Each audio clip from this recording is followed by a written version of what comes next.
Hello, my name is Comrade Marx. This is my first video blog for YouTube. I've made live video blogs on websites like Blog TV in the past, and I will probably continue to do them. These blogs are more for people who like to have a look at what I say, debate them, rather than sticking around when I'm online and saying I'm wrong. So I'll start to say I'm an Anarcho-Communist. I am also a New Zealander.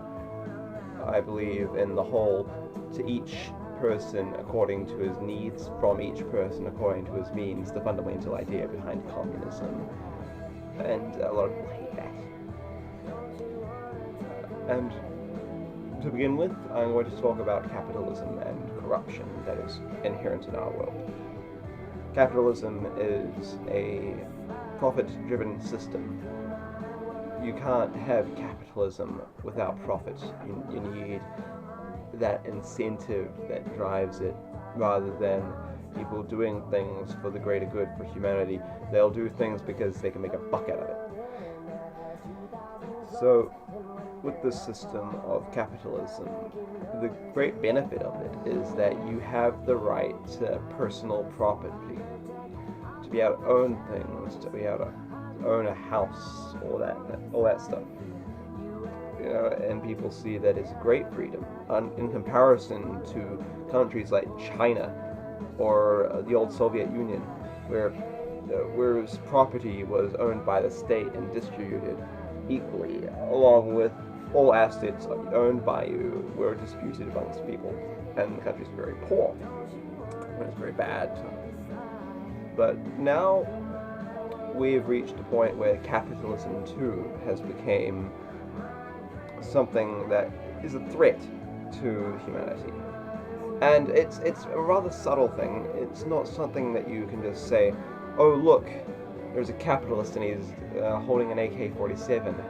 Oh crap, we're all gonna die. No, it doesn't work like that. Unlike what people have thought communism worked as, with a bunch of angry workers who don't get enough money going around holding guns to bring up the revolution. No, capitalism is a passive killer, in my opinion. You'll find that because the need for self-sufficiency, the need to serve yourself, to generate profit, creates corrupt behavior. Say a person is given the opportunity to make a lot of money, like they were given a business deal where they could take X number of resources from some foreign country, some foreign third world country, and make a huge profit off it at the expense of the small communities that are living in the third world country. A lot of people will do that, and it seems to happen a lot. You've got people exploiting people living in China who are making things for sweatshops for 6 cents an hour, and that's highly unethical and it's very wrong. Factories that do that, in fact, charge by 1/10,000th of a millisecond, and by using that system, the labor force of the factory has an upkeep of 6 cents per 8 minutes, and it costs 6 cents to pay all these people who are working in this factory for 6 minutes, and that seems rather wrong. In a normal Western society, where there's a minimum wage, you wouldn't find that happening. People make sure they get paid a reasonable amount of money so they can feed themselves off of it, or even buy minor luxuries. But in these countries which are the victims of capitalism, those who have people who are easy to exploit, they become the true victims here. And money, by function, by definition, has to be limited in supply. There's a set amount of money that goes in circulation throughout the world, and that money seems to gravitate towards a small percentile of the population of the world.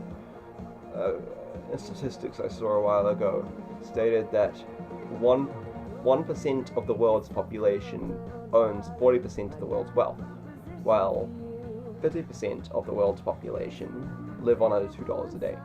And that half of the world, that's like 3 billion people, are all living under poor living conditions on under $2 a day. How can we allow this to go through?